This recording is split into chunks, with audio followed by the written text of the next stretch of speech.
Fernando Alvarez is here with me again. Hello, good morning. Good morning. Good morning to our tech team who are here morning after morning, day after day. Although these days are especially longer because we are at the end of our first presential and online retreat after the long confinement we've had. And many things have happened this week and especially this weekend. We would like to invite everyone who's watching us, especially if you've been to a retreat with us before, especially if you've taken part in this weekend's retreat, either from your home or in one of our epicenters, and you're currently back home, to please participate. Please let us know how you're doing. Please let us know what you would need in form of support in this moment, so that we can perhaps open a space for you to go deeper with us into. How have you lived this first online retreat, presential retreat here in Madrid, Fernando? It was as we said in the introduction, the first day on Thursday. I felt we opened really a new door to new manners of experiencing our retreats. This was a really interesting way. Actually, we were talking about this room that at the beginning was a toma room. How would you say in English, like for ayahuasca? And now it became a studio, and it's a new way from that perspective already. So everything is different. It was also a dining room and then supposedly an administration office Yeah. and then a Toma room and now eventually a studio and a Toma room because we've been doing the nighttime sessions here. Yesterday night, a lot of people did an ayahuasca session after doing a sweat lodge here. And with them, we'll be starting the integration at 11. So if there's anyone that's watching us now who would like to continue after 11, let us know, let Ciro know. And he can either assist you in joining one of the English integrations that are going to be starting at 11. If you feel like you would like a little bit more of comprehension, we have English integrations in Marbella, and I think we have specifically an English-speaking integrator who will be hosting a group of English speakers at after 11. I think it's Anna, if Yeah. I'm not mistaken. It's Anna. How did you live these 3 days of? I was wondering exactly that. How did I live these 3 days? As something new, as something. I was actually having this sensation of. So the words would be something new, something completely unknown, disoriented, a bit misplaced, like I was never quite sure what I was supposed to be doing or where I was supposed to be, or whether I was not doing something that I was supposed to be doing. And so with a bit of confusion, which at one point just flows anyway. And I was thinking at the same time that that's probably how any newborn feels. Like Wow. something's happening. I'm not sure what's happening. I'm not sure what the hell I have to do in this that's now happening. But I'm here. Yeah. And the first day especially was a bit confusing. Do you have the link, especially for the people who are online? Did you receive your packs? Yes, great. Do you have the link? No. Oh my God, let's sort that out. I have the link, it's not working. Oh my God, let's sort that out. I have the link, it's working, but where is my translator? Okay, let's go to that. Let's move on. No, I didn't receive my pack. Oh, so do you want to participate without your pack and when you receive it, or we'll figure something out for that? Some people said yes, and they participated only with the online workshops without taking any of the medicines. And that was really interesting also. And some people participated and they'd received the pack that they'd ordered for one night, but then they decided to do more nights without medicines, only the online workshops. And some people said no, and then they'll wait for the next online retreat. So it's been and then of course amongst us, how do we react when things are confusing? And somehow I feel like a lot of everything has happened. At some points, some people were trying to find out why things were not going as they had been organized, or as how theoretically they had to go. And looking for someone to blame, so someone didn't do it. At some other point, people were looking at what didn't I do, and then at some point, at our highest point, this is a learning, this is a teaching, and the next time it will be much better, which is also somehow something that I felt was going to happen anyway, even before we began. So that could be something interesting to open up for everyone, is how do we react, how do we feel when things are not going according to the plan that we had, which was done with the best intention, hoping to have everything covered, and then reality takes over. For me, in this case, it was very, very interesting. And we said it at the beginning that this is really totally something new. And let's say the risk for us was to start this new project, or this new age, as we say, with the old script, in the sense with the old way of doing retreats. So it's like, well, okay, now we are supposed to do this because we were doing like this, or now we're supposed to do that because we were doing like that before. And I really like, we had kind of a meeting before starting, and we said this: let's open ourselves up to something really new, to go with the flow. It means like we have something in mind, of course, we have a plan, but let's open ourselves up to the possibility of, at that moment, discover something new all the time. So this is something for me was interesting. And as you said, maybe I knew, or I thought that this should happen like this, but it was happening in another way. Like yesterday, we did this sweat lodge, as you said, and it was not supposed to be there at that time, but it was beautiful and it was perfect. And then we have the ayahuasca session after the sweat lodge at, I don't know, 12, but normally we did ayahuasca at 8, 9 at night. So it was interesting. And it was so important to follow the schedule, because there were people at home. And we were going to have a concert.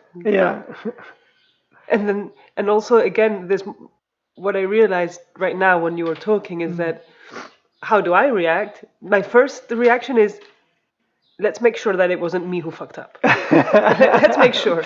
So when you said to me, oh, but Alberto was going to be here at 10:30, I said, okay, I'm sure I told them that. So my first reaction was, look, Fed, it does say here 11. And then it's like, okay, I'm off the hook. And then if I'm off the hook, I don't care who messed up, as long as it wasn't me. Interesting. So I'm not necessarily going to be looking for people to blame. I'm just going to make sure that it's not my fault. And then after that, I'll sort everything out, and everything will flow. Okay. And that's and then, of course, if someone tries to tell me that it was my fault, then I'll strike back. But it's interesting if we compare that, what you're saying now, with the metaphor, let's say, that you shared before about the baby being born in a new space. It's interesting because it's not his or her fault.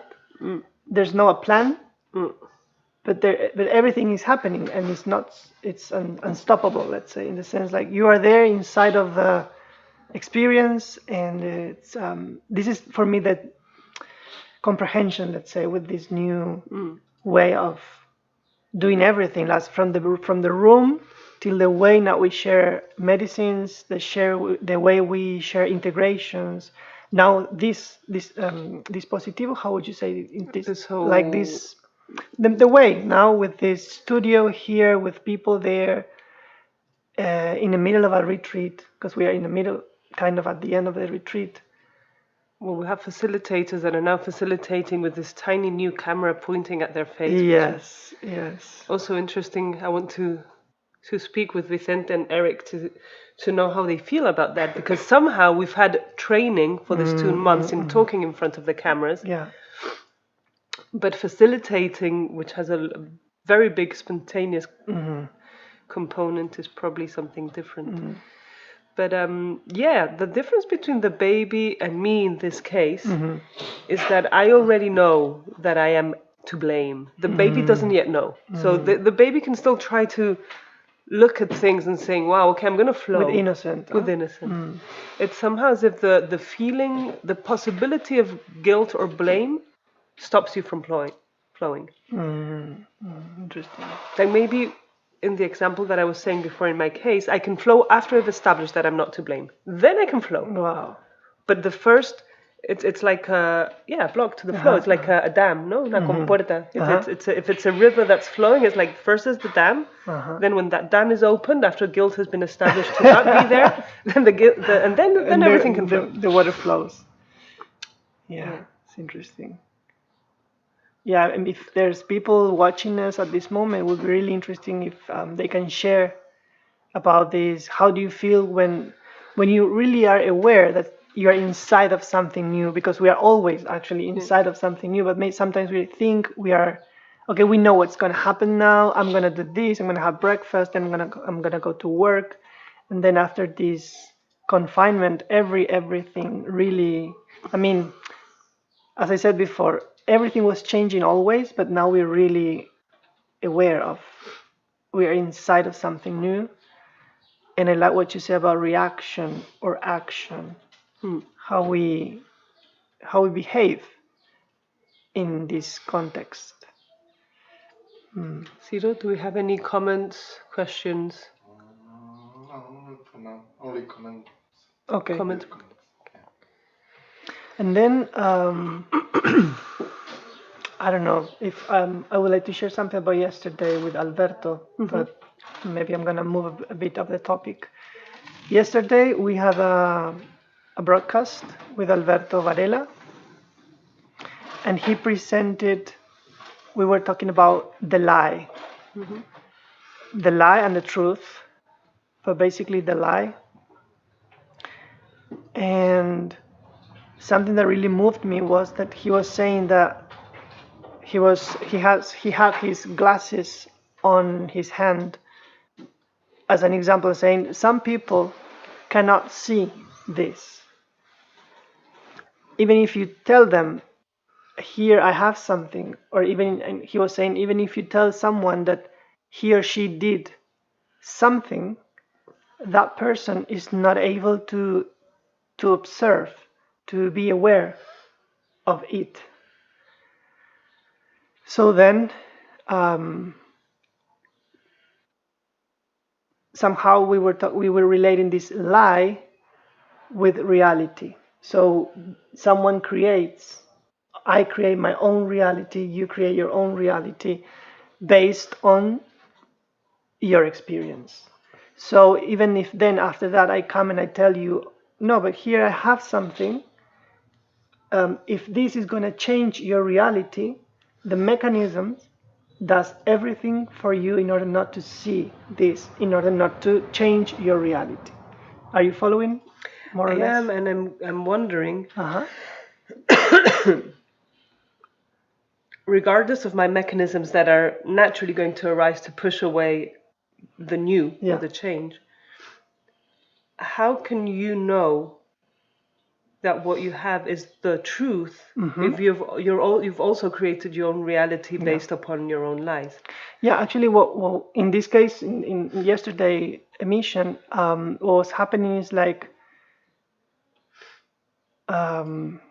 it was not about the truth, so thank you for that, but it's like when everyone around you is aware that the way you behave. Because in this community we are living in, someone just leaves the cup, for example, on the table and goes. And we also observe that behavior. And then maybe we can approach and say, you forgot the glass. And that person didn't see, or maybe at that moment was, no, that was not me. It was, you have like a, how do you say, como una excuse? An excuse, yeah. You have an excuse. No, it was not me, or la la la. And what Alberto said is, when someone is giving an excuse for a behavior that we are all observing, it's because that observation would change that person's reality. This is something was, so it's living in this lie, which is a reality. And what for me was important was this connection between reality and the lie. Not because there is one truth, you know what I mean? For me, it was really connected with what we're going to continue talking this afternoon. It's the original wound, the mechanism, and the I. So it's how we are living in our own reality, in our own script / lie, and that we prevent ourselves from, okay, no, it's like unconsciously we're saying, stop, I'm gonna take it slowly. I will see it one day. Now I can't somehow. I was also reading the messages this morning that Iris sent to the I don't remember which chat, probably the conscious school chat or something, about last night's broadcast. And I was again having the same question, but not so much regarding me when I receive what someone else says, because I'm very aware that in my case, my first mechanism is to say yes, but, or no, no, but it's a very mechanical reaction, and it doesn't keep me from then integrating or receiving what the person says. It's like a filter. Like inside I'm receiving, but outside I have to say no. But which is again a hindrance for the flow, like the guilt. But then the flow or whatever it is that has to happen happens. But when I have something that I say, listen, I'm seeing this so clearly, but I have a lot of resistance to going to you maybe and saying, I'm seeing this so clearly that I'm sure it's the truth. Because I always have at the back of my head this idea of, how do I know that I'm seeing this so clearly? If what I'm seeing is already being seen by someone who wants to see things in a certain way. And because of my confusion or my insecurity or uncertainty in sharing what I see with clarity and being able to have authority with what I'm seeing, it weakens, it loses any strength when I'm going to give it to you or share it with you. And I can see how my mind is trying to look for a mechanism, like a truth, how would you say? A mechanism to know when the truth is the truth and not the lie somehow, or reality. Validate it, It's like, how can I know? And then I went immediately to because if there's many people that are seeing the same thing as I'm seeing, then... Yeah. Yeah. Yeah.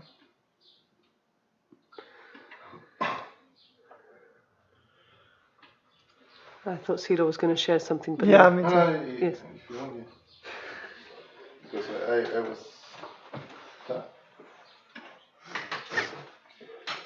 from Owen.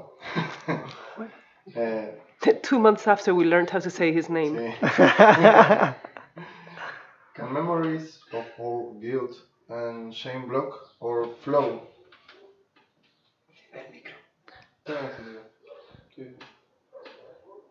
Again. Can... Hi. Hi. It's not working. Yes? Yes. Owen says, can memories of our guilt and shame block or flow? And also he says later, my dreams are made of sand. Whatever. Well, I said, my dreams are made of sand, which burns and turns to glass, and though they are held in hands, they fall and shatter in 1,000 shards. Yes. And even say, I don't feel safe where I am from at this time, but I have responsibilities here. I like to go somewhere else, but I'm tied here. What should I do? This whole week,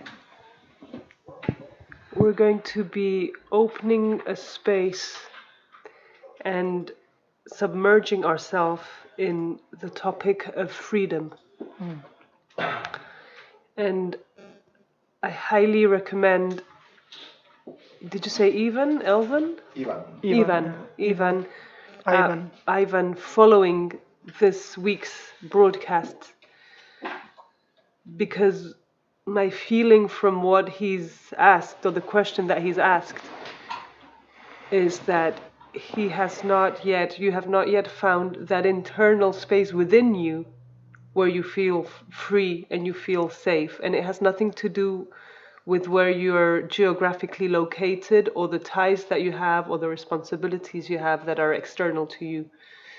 It has to do with an internal space where you still feel enslaved to something or to someone, but to comprehend what it is that you feel enslaved or tied to, we would have to go probably very deep.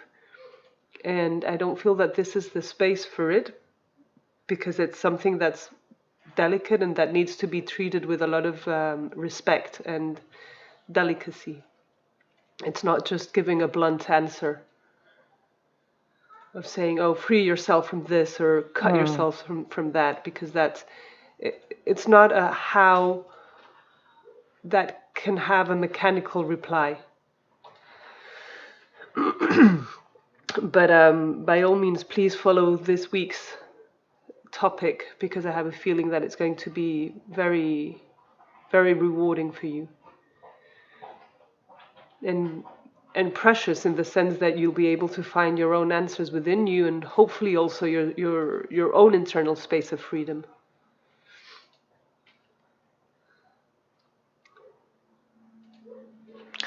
And then so Owen, I didn't remember it exactly, but he was saying something like guilt block the flow. I think it was can memories of old Of guilt and shame block or flow. I'm not sure I understand what he means about blocking or flowing. Yeah, I don't know. I connected with something, but actually thank you for that, because I don't know if it's his intention. But what came to me now is like, so either shame or guilt. It's I felt like it's at this moment, in the only moment we have actually, the present moment. I have the conclusion. I am keeping the conclusion that something should have happened differently in the past. So that's why at this moment I am using, let's say, the energy of guilt or shame as a mechanism to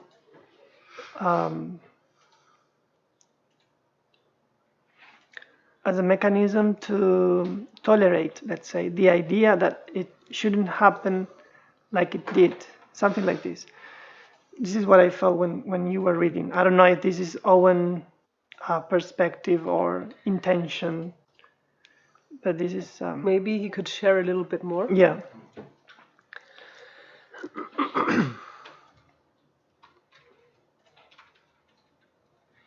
And again, going with the topic of the lie and the reality, and what Owen now shared, it's yesterday Alberto was saying again the same thing, because he repeats the same thing in different ways For 5 years. Yes, for 5 years now, is that the phrase loyalty to the past.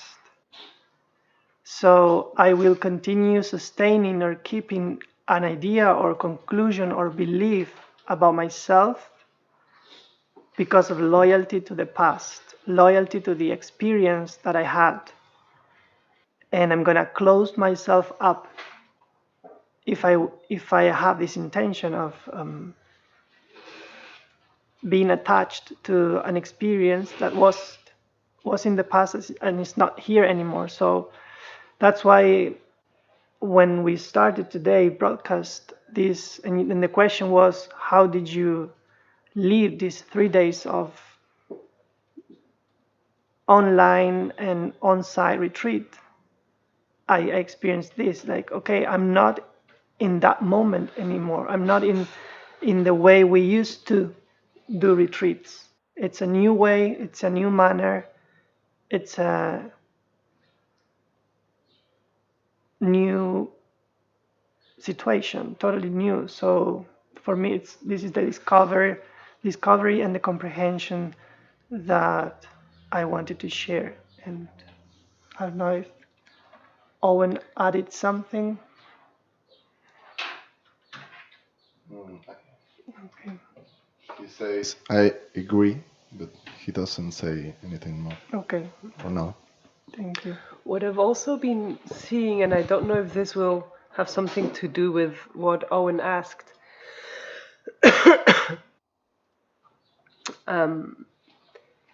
when for the past 5 years I've done a lot of retreats, and I've thoroughly enjoyed all of the retreats.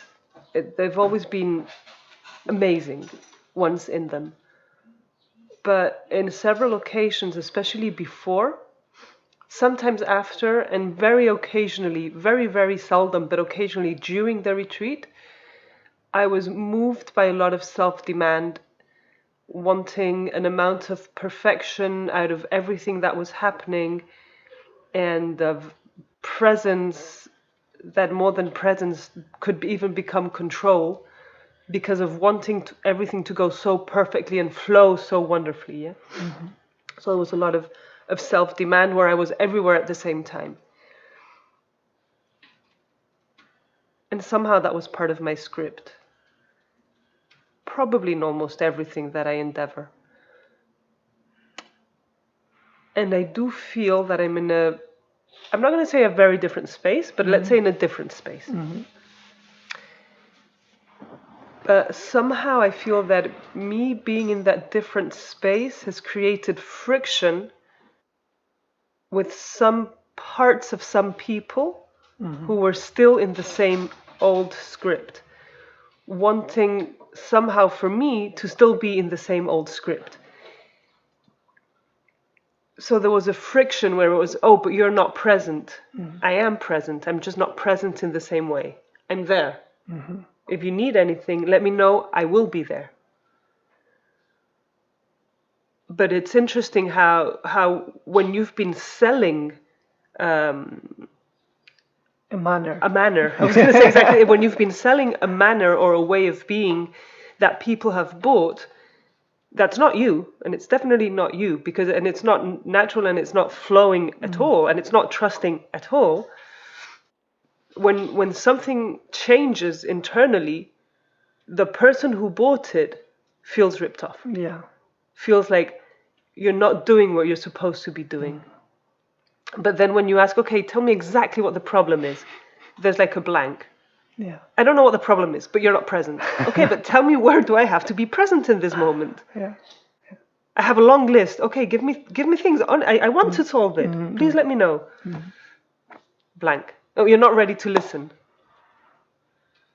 Yeah, interesting. It's this friction that's created when things start to shift, and I have a feeling that's probably happening to a lot of us also here, where we've been used to an old way of doing things, and we've been used to certain people always taking charge and leading, but from that shitty place of demand and self-demand.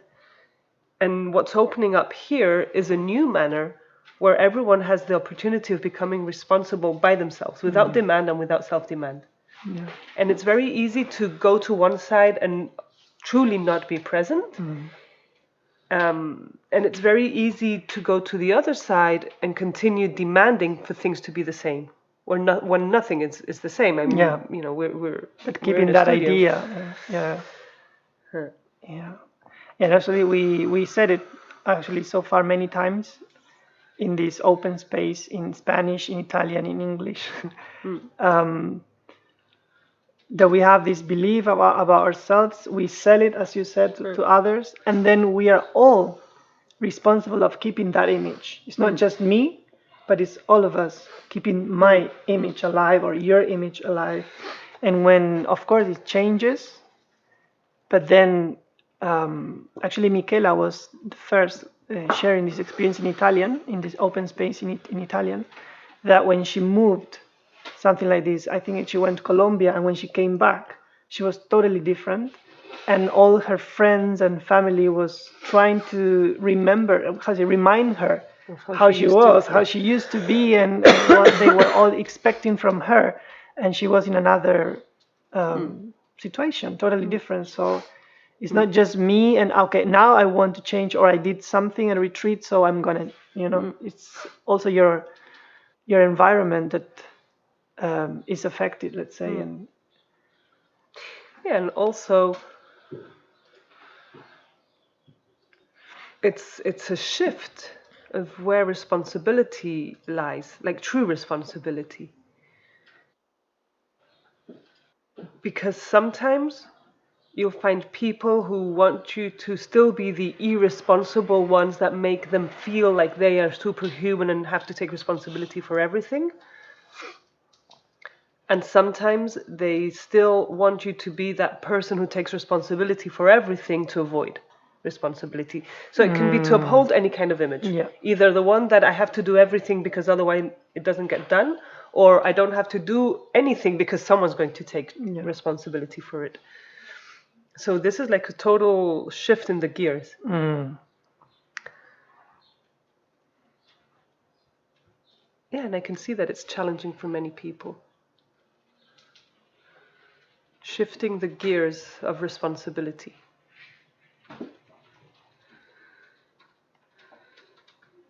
Of what wasn't really responsibility. It was something else. And what maybe wasn't irresponsibility either, but also something else. Because maybe we've been holding an idea of what and who was responsible and what and who was irresponsible, but it wasn't reality. It was a reality created by many lies, many ways of looking. Cito wants to say something? Yeah. We have several comments. Francesca says, thanks, Laura. I resonate with what you share. Rebecca says, I think loyalty to the past and to our family can prevent us from flowing freely from our aesthetic self, whether it's from guilt or any other result of our script. And Owen say, I feel guilt and shame for not fitting the old script others expect me to continue fulfilling. And we have Deborah. Deborah says, I caught myself in a very strong life script repetition, which has opened up a whole new internal discussion. This one loyalty to the past embedded insidiously, which very very complex words, insidiously, which has caused 100 cans of worms and predetermined some incredible detours and sideshows in my life. So now I am in a no man's land without this script guidance. It's actually very exciting. Deborah. I would like to know a little bit more about what Deborah has shared. Yeah, me too. Let's see if she actually dares. And maybe at some point for the Sunday mornings, it would be possible to invite people as hosts Wow. when they. But if we'll have to see if we can do it spontaneously, because sometimes people have questions that writing is not really going to create That's a the flow, very good the idea. interaction. But Deborah, and I'm not sure which Deborah it is, but I have an idea of who this Deborah could be. I would definitely like to know a little bit more about this script, this pattern that you found yourself repeating, and at what happened thereafter. So if you can share a little bit, we can deepen into it now. And if you would like to share it with the rest, maybe more people are also curious. Because sometimes there is also the danger that if you're the one to catch your own script, it is the script writer that's catching the script, and it's the same script writer that's going to write a new script, or it's the same script writer that's going to say, now I have no script, but that is still a part of the old script. If that makes any way of some confusing sense. That's why it's always very valuable to share with others, because they might catch you out and you'll realize that it's still the same person internally handling everything, getting rid of the old script so that you can believe that you're now in a new script, but you're still in the old one because you're still under the same script writer. Like some authors, you can read all of their books and then never remember which one fell under which title. Sometimes it happens with amazing authors. I love Paulo Coelho, for example. I love him. But there is such a script in all of his books that I can't really remember which story goes under which title. Except the new ones, which are different. But the first ones. And they're all amazing books. And he's a wonderful writer. And when you read those first comments, when Rebecca and I don't remember another one. Francesca. No, Francesca was saying thank you, I resonate, but it was about the loyalty to the past. Also, yesterday we were developing here with Alberto this idea, let's say, about how we behave because we think that that's the way people are going to love us. So we touched the word love, and it's and then a door opened to the possibility of considering that I may not know what love is. So if, for example, I am behaving in a way as loyalty to the past, if there's something there, for sure there is, that it's because I'm scared of people stop loving me. Like my family stop loving me, my friends stop loving me, or my colleagues at work, like in the way like they're not gonna ask me, or they're not gonna see me as the responsible one, which is love at the very bottom of the conclusion. Maybe, and that's the thing that I wanted to share, maybe I don't know anything about love. I mentioned the word, I used the word love, but maybe I don't know anything about love, what really love is. And Alberto suggested that we may change the word love by unconditionality. Because, of course, the way in which we use the word love, or this idea about what we do and what we don't do, it's not love really it is love what we're looking for, but it's love based upon our original wound. Yeah. So at the bottom we could say, It's not whether you're going to love me or not. It's, are you going to accept me or are you going to reject me? Yeah. Are you going to abandon me or are you going to stay with me? Yeah. Because depending on what you answer, I'm going to sell you this character or this Yes. character. Or this. Who do you prefer, the responsible one or the irresponsible one? The present or the absent? Which one makes you come closer? Yeah. Then that's exactly the character that I'm going to sell to Yeah. you. That's why one same person can be seen as so many different persons by different people. Because I'm going to sell you one character, him one character, and him one character. Yeah. If I sell the irresponsible character to Giovanni, I know he's not going to accept me. Yeah. For sure. For sure, because that's not what he's looking for. Yeah. Interesting. Yeah. Very interesting. Yeah. If I sell it to, well, I don't know, to someone else, it might create an alliance. Oh yeah. Oh, I want this irresponsible. Hey, come on, let's go for a run together. Let's sneak away. Yeah. And then you'll feel like you're accepted. Yeah. But it's very interesting what you said now. Yeah. I was writing, when I was preparing somehow the program for next week. Tomorrow night we're going to have the emission of a very interesting conscious school class in Marbella, and I'm going to read a little bit because it has a lot to do, if I find it. Otherwise I'm going to rely on my memory. And then maybe... So while you look for the text, I just want to remind everyone that this afternoon, Sunday afternoon, with Laura, we will continue the series of original wounds. Yes. And today we are going to deepen into abandonment. And I'm not sure, so I'm going to ask now Laura live if we're going to do the dynamic. I don't know either. So, but we are going to deepen into this, the third original wound that is abandonment, right? We work. No, it's the second one. We're just going to go deeper into it. Now we have that wonderful little machine there, that camera, that theoretically would allow us to do the dynamic outdoors, which would be wonderful. Great. So, yes. Okay. Let's see how people... I wanted to invite people to be with us this afternoon from 7, right? 7 to 9-ish. Okay. 8:30, 9-ish. So I found the text, and it has to do with...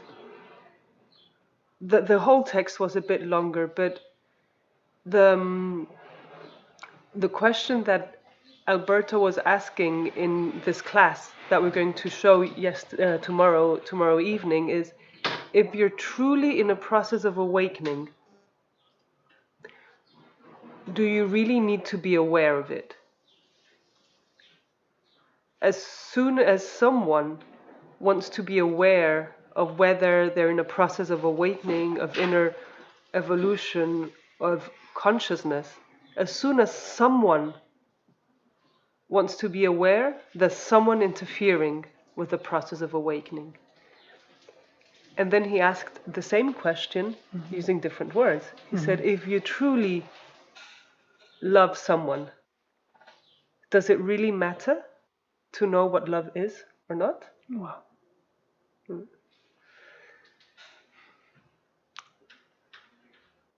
So I think we can leave it there with that question. And we'll go deeper into that tomorrow evening, so please join.